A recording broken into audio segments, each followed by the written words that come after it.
and welcome back to the Real Life Podcast, episode 19. I'm on my ones again, but it's a current episode. It's an up-to-date topic, and I'll be honest with you, while I was writing the script for this episode, I was trying very hard to distract myself from the fact that Andre Pollard just ruined my evening in the rugby, but we move.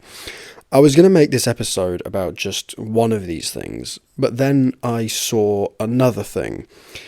I was so affronted by one of the things that I saw that it's made me revisit the one good, one bad idea from before, where I did Nope compared to Malcolm's List because I was two recent cinema trips that I'd been on.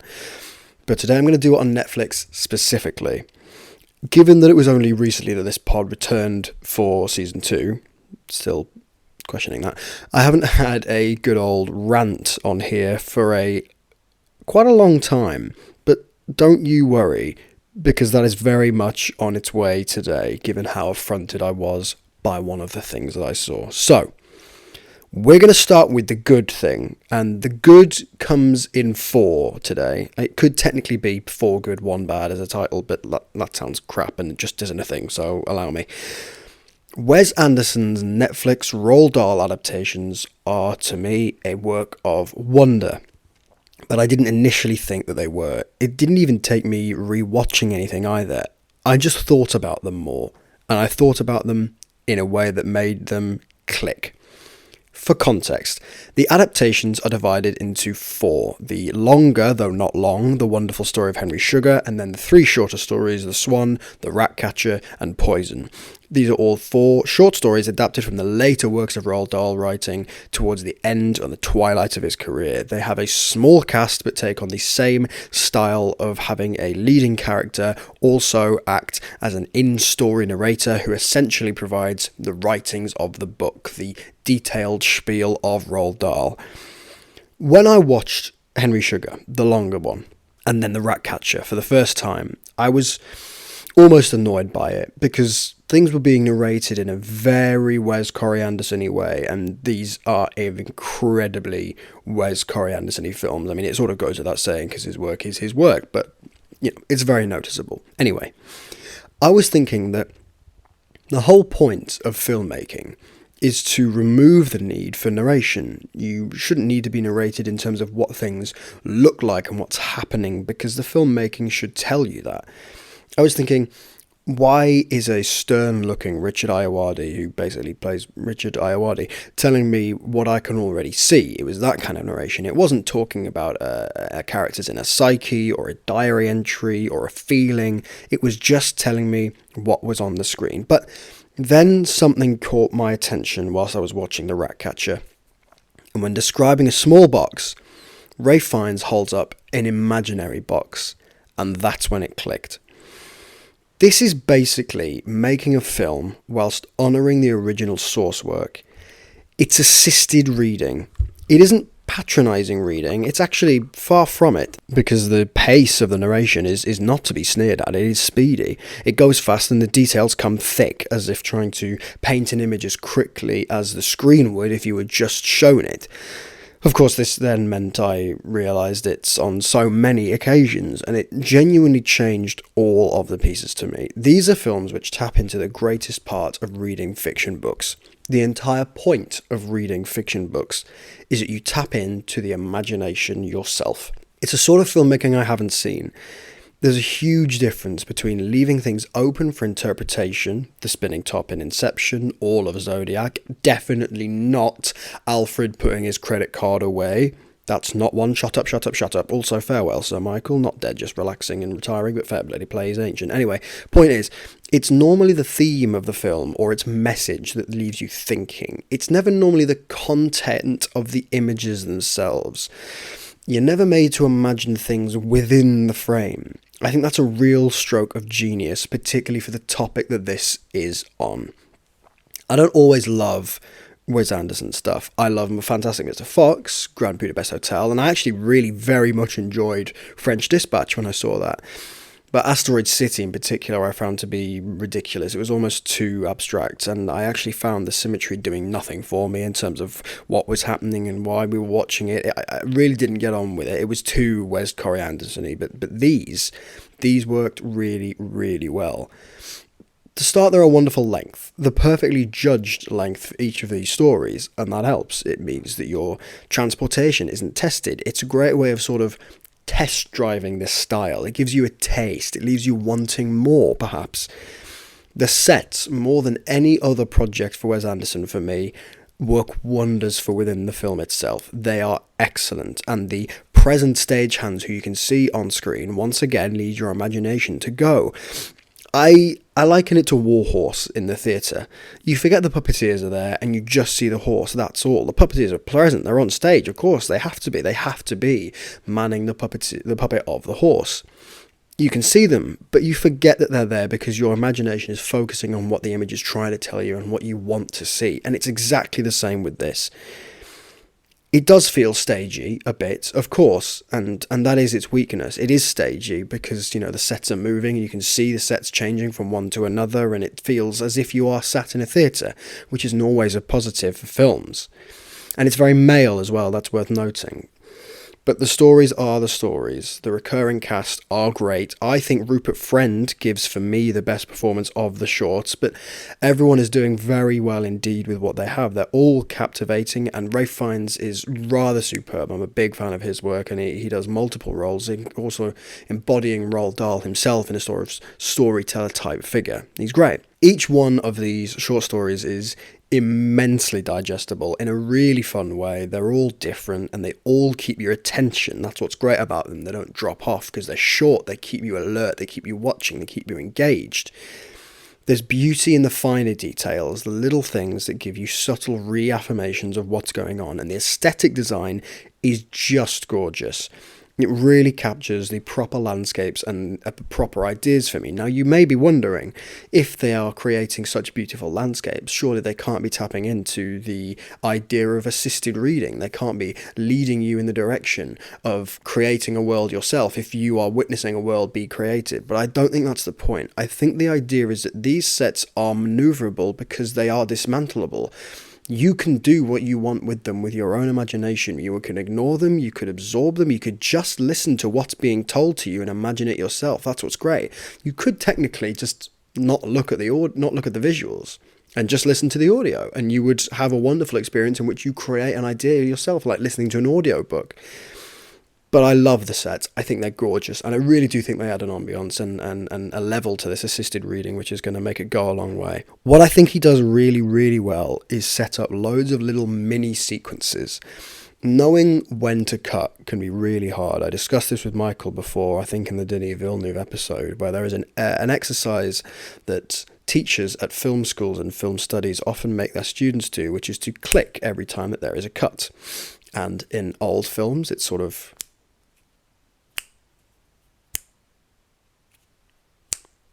every sort of 6, 7, 8, 9, 10 seconds.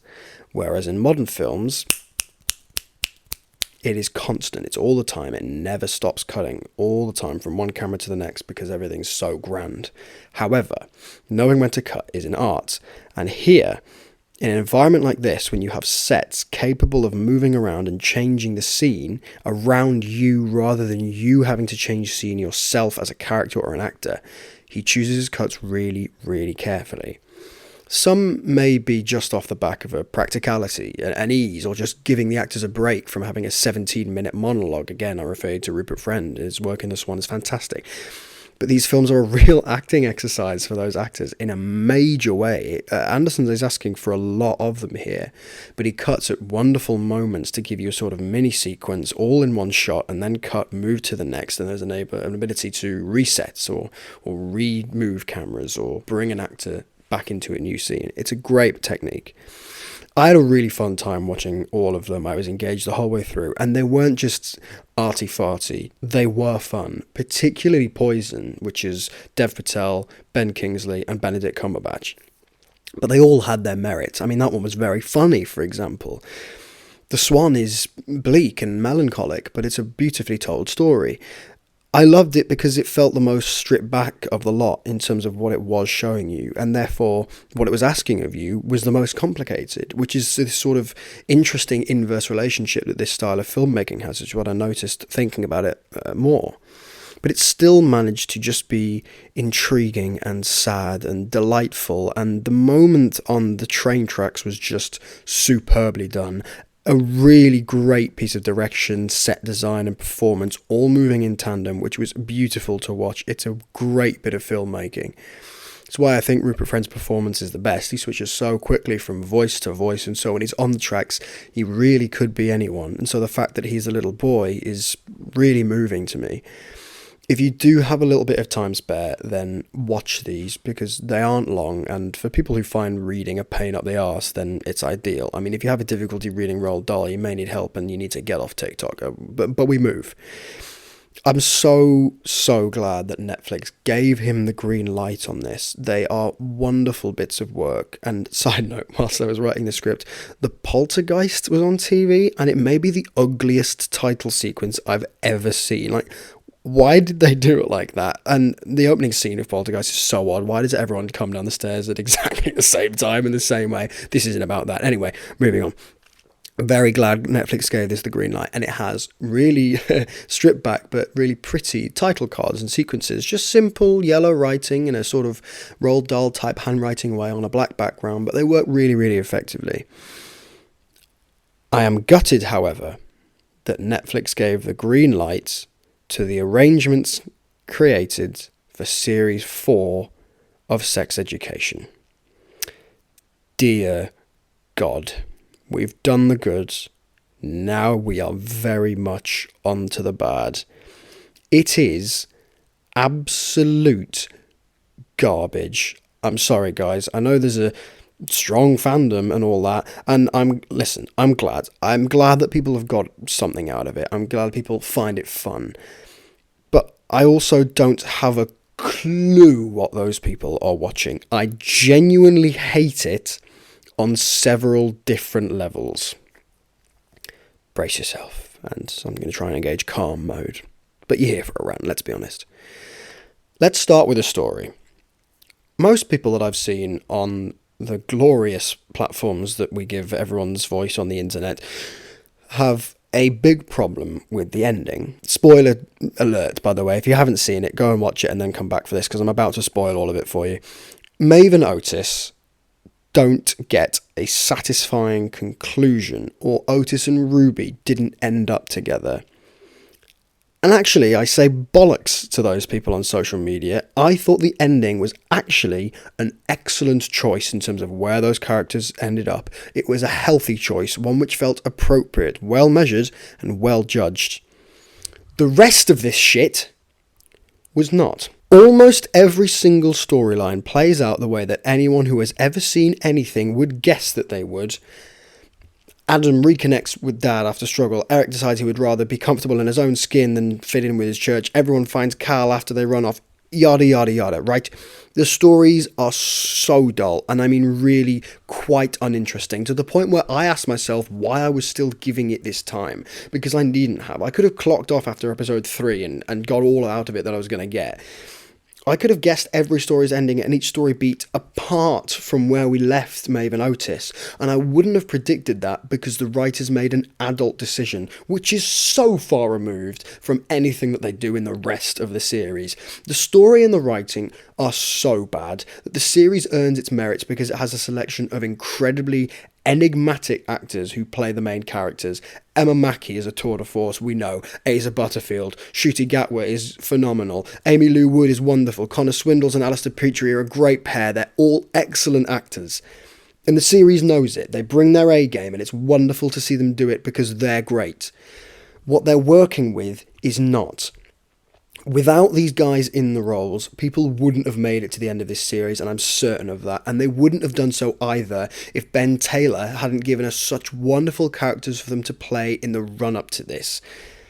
Their characters are better than their story in this final season, and because of that, the actors are doing great work in those roles, and we stay for them. I'm personally lukewarm on Gillian Anderson, have been, in a lot of things, since particularly The Crown, where she just decides that Margaret Thatcher wasn't capable of stringing a sentence together, and then got Emmy nominated or whatever, and I was just thinking, God, this is awful. Point is, Ben Taylor did so much incredible work in creating these characters and writing their stories and writing their personalities to be lined up with a proper arc, a proper development for every single one of them, a proper set of circumstances and scenarios and adaptations, and it was wonderful to see. He was an amazing showrunner for this brilliant show. What I don't care about, definitively, are the new characters for this series. We're in season 4 with loads of characters already needing endings, so why introduce a million more? Particularly ones I don't give a shit about. 2 or 3 might have been alright, but there's like 7 or 8 and I don't care for them at all. Now, this point is also tricky, because I feel it has to come with a caveat due to the nature of the characters portrayed, and indeed the actors portraying them, and I do not want it to be misconstrued. The new characters cover a wide range of social categories, namely 2 trans characters, a deaf character, and there's also an asexual character as well. This, let's be very clear indeed now, before people go making assumptions that I'm gammon, this is not the issue. It is not remotely the issue. I can understand that choice completely. This has always been an inclusive and progressive show, and so it makes sense that that pattern be followed. I am completely on board with it. People should be able to see themselves in media wherever they are from and whoever they are, whoever they love. People should feel comfortable to enter an industry because they aren't an anomaly. That is so important, and it can't be overstated. The issue arises when the only character traits that these characters have, and the only things their characters ever do, is to be trans or deaf. That is all they are. There is nothing more to them than that. They don't have interesting stories. They aren't made to be likeable particularly. There's no real reason why we should care about them, because we don't know them. They have an incredibly minor story, and minor story beats, which are nothing more than tiny functional pieces, and it wastes them. It doesn't spend time trying to invest me in them, because their presentation is so thin. It's always been a progressive show, this. That's one of the reasons why I've loved it for so long, is because it's been quiet and subtle and welcoming in the most warm and accepting way. For example, the case I always talk about when referring to this in sex education, and how a brilliant example of it is, when we first meet Jackson Marchetti and we find out that he has 2 mums. It's not a reveal, it's not really a story beat at the beginning of it, it's just he has 2 mums. It's not a big deal, and it's not discussed either. The trans issues make more sense for Cal now, at least, because they have people to interact with who are more like them, and that makes sense, but it lost that sense of subtlety and quiet, warm welcomingness, and instead upped it to 100 in terms of waving it in your face and preaching at you. And I could have done without being preached at from a show that had already done a sublime job at including such a wide variety of characters from so many places already. At the beginning of this series, they waltz into this new academy where everyone is engaging in nothing but Gen Z critical theories of social justice and not actually learning. They're giving fucking TED Talks in the middle of the fucking reception.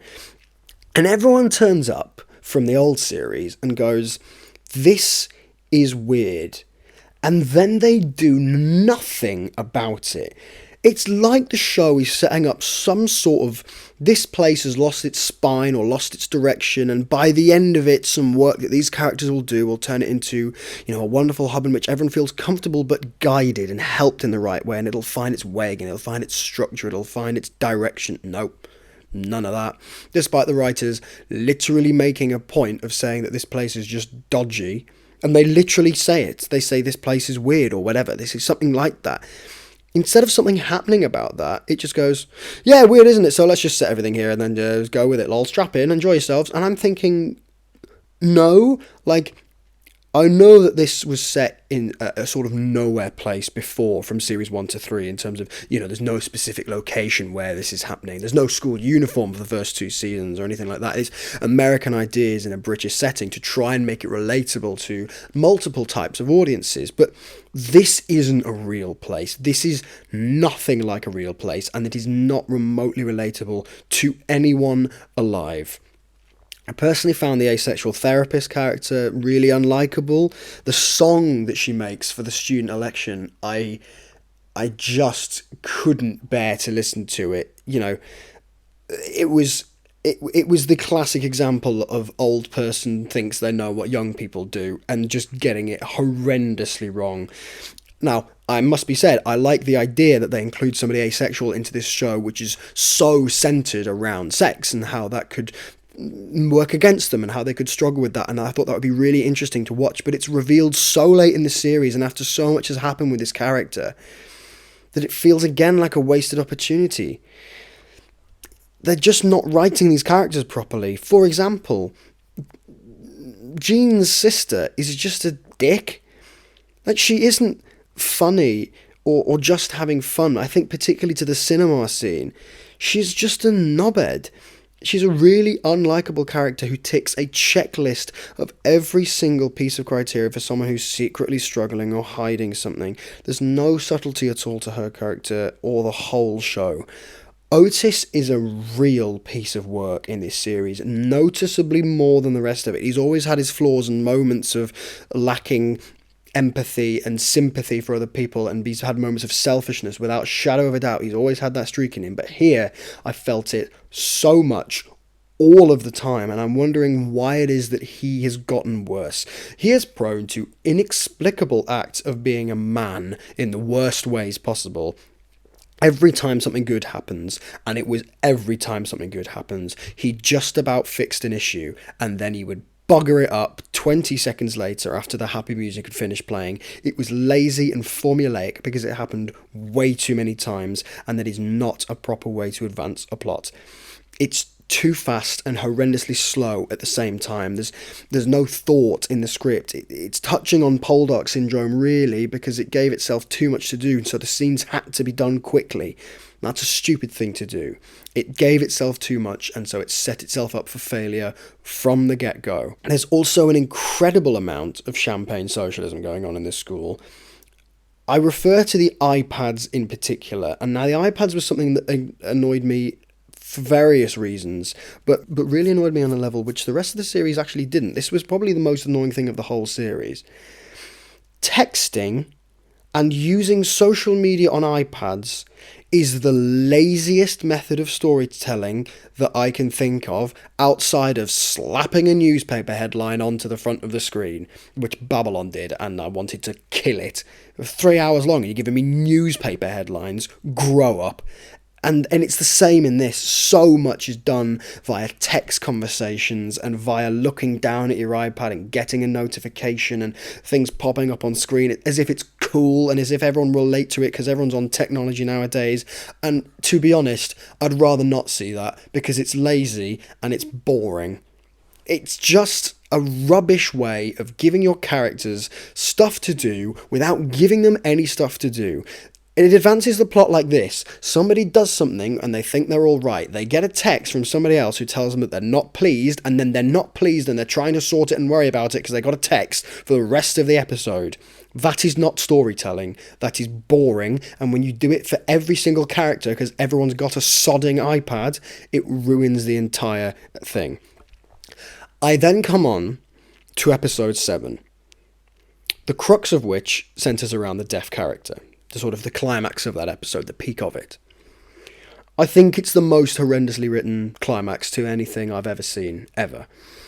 The students do this sort of sit-in protest in the most liberal educational organisation you have ever seen. So liberal, in fact, that any kind of curriculum or exams appear to have fucked off without a trace, and the teachers swan around as if the only work they have to do is take the lower 6th sushi making class, but instead everyone sits in and meanders in the main hall, or the reception, or whatever it is, in this unstructured nowhere place, which is definitely a private school when you look at the funding of it. Everyone's got iPads.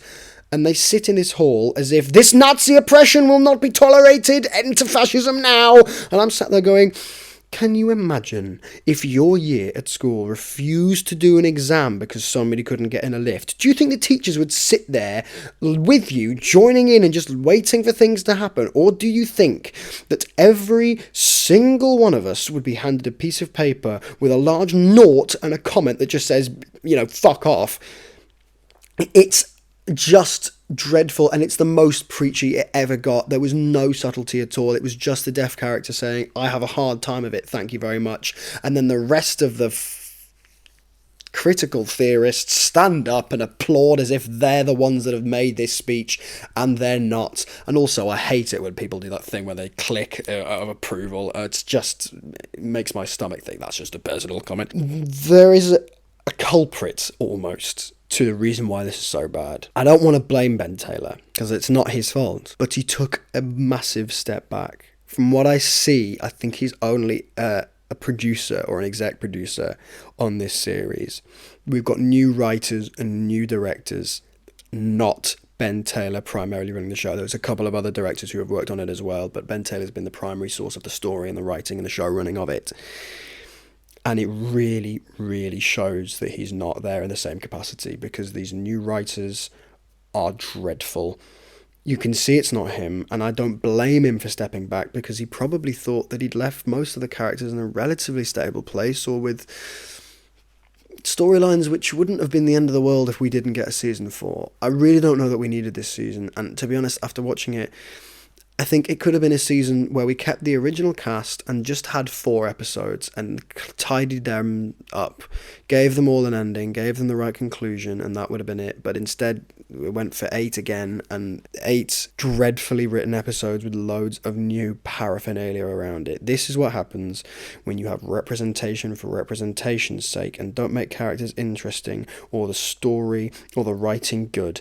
It devalues what you're doing to no end, and we should be better than that by now, because it isn't fair to do that. Now, of course, having lots of representation in a series or a film or a TV show, whatever, is inherently a good thing off the bat, and you can't really dilute that. You can't say that it's not a good thing, but you can then dilute the quality of the show if all they are doing is preaching the same things over and over again and not actually having a character to speak of. That's poor writing, without question. It feels like they made this too quickly.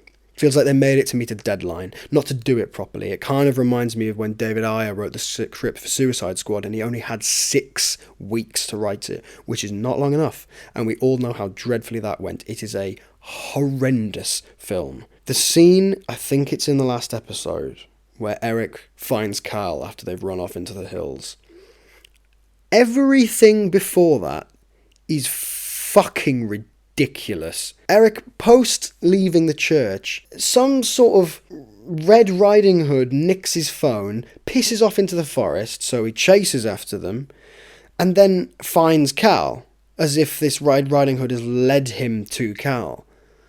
And then gets his phone back or something or whatever, and this Red Riding Hood character, who up until now had been a homeless person who appeared every now and again, perhaps to represent some form of Jesus incarnate, as he has his struggles with his church and his religion, he finds Cal, gets his phone back, and Red Riding Hood fucks off.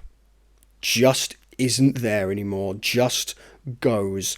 And I'm thinking, what are you making here?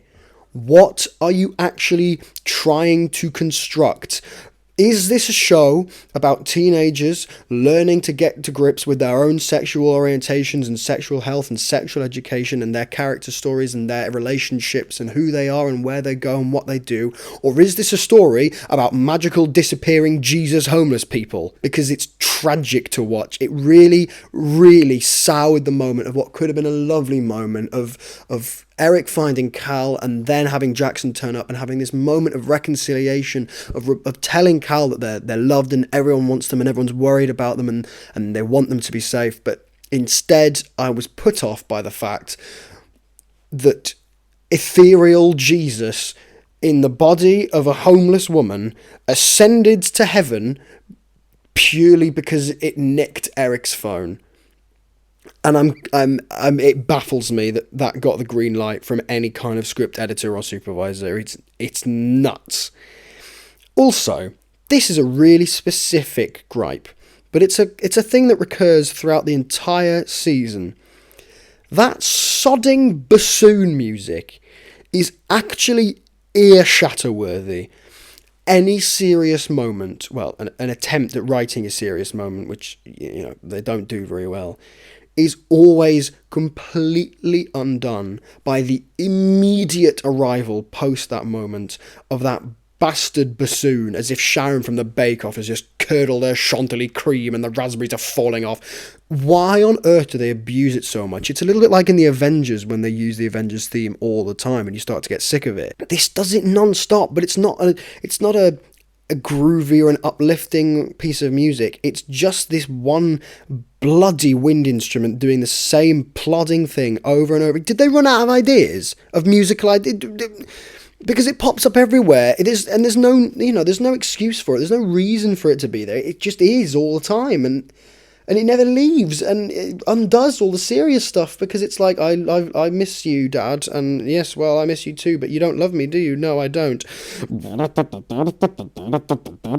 I'm going, what are you wanting me to do here? How am I supposed to be dealing with this? How am I supposed to be feeling? It reminds me of the first Fantastic Beasts film, which I wrote a blog post about. It's a tonal mess. It's just like, ooh, magical creatures and Eddie Redmayne's doing a silly dance and snorting. This child is abused! And I'm thinking, where do you want me to go? And this is happening big time on this purely because of the music, and that's a baffling decision to me. It is a real damp squib of an ending to a show that I loved, and I despised it because it tried so hard to undo everything that I had adored from the previous 3 series. I loved so much about the first 2 series of Sex Education. Season 3, though not as good, I still thought had so much great stuff in it, and it was fun, and it was interesting, and it moved things along nicely, and you felt on board with these characters. And this is garbage. Now, it's a perfectly kind show. It has happy moments and stories of warmth and reconnection and inclusivity, which is all excellent and should be displayed front and centre, I think. It's not a heinous thing that should be destroyed. Far from it. It's a kind show, it's a nice show, it's a warm show, but it lets itself down on so many different occasions, in so many different ways, that it becomes a painful watch. And all of that happy stuff and good acting and inclusivity is lost in a mire of what feels to me like the epitome of the older people asking the younger people, what's cool, hello child, what do you like, and just going with it from there and rolling on once they've got the baseline. It really didn't work for me, which is a shame because of how much the previous stuff had meant to me and how much I'd got on with it. It changed what the show stood for, and that is a real shame. I promised you a rant. That was a bit of a classic. I don't want you to think there's nothing good about it, because there is, and I'm sure people will get stuff out of it that I didn't, and absolutely all power to them. If people enjoy it, and that's great, and that's their experience, and I'm honestly, I hope people do get stuff out of it, because I want people to enjoy these characters for the last time and really feel like they got the ending they wanted, or the story they wanted, or something. I want people to get something out of it, but it's just that I got completely nothing, and I got negative returns from it, so that's the issue. And breathe. Literally 35 minutes of me just having a rant. Anyway, thank you very much for listening. I know people prefer the guest episodes for these, and believe me, I've seen the figures. It's actually hilarious. But I really wanted to talk about both of these things, and I wanted to talk about them quickly while they were still relatively, topical. And I have so much more that I want to talk about too, and it doesn't always fit the bill to have a guest on, particularly if it's something that I'm personally very passionate about, or have a weird, in-depth knowledge on, that kind of thing. But Guest episodes are coming, don't you worry. George and I will be talking Tarantino. I've got some guest episodes planned on Harry Potter, potentially Danny Boyle, maybe Greta Gerwig. I'm also hopefully going to be talking very soon about Martin Scorsese and also the upcoming Five Nights at Freddy's film, which comes out this Friday, which I'm super excited for. In the meantime, thank you once again for downloading the podcast. I'm going to give you the recommendation this week of Stan and Ollie. Because after this big rant, I wanted to end on a moment of joy and happiness, and this is a film which I utterly adore. It's looks like going to be a two-person front cast, just Stan and Ollie, but then it beautifully turns into a four-person cast when you add in their wives and their dynamics and how it plays off, and it's wonderful to watch.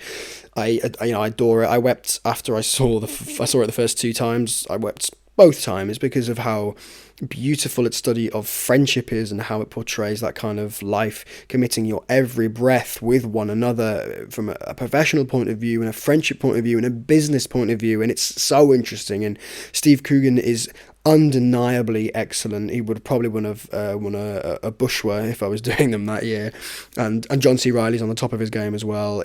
So much great supporting cast as well. It's a must see, and it's a really warm film, and it's the perfect Sunday afternoon film, but it's better than that title gives it. And so there's your recommendation for the week. Once again, thank you very much for listening and downloading the podcast, and until I see you again, bye.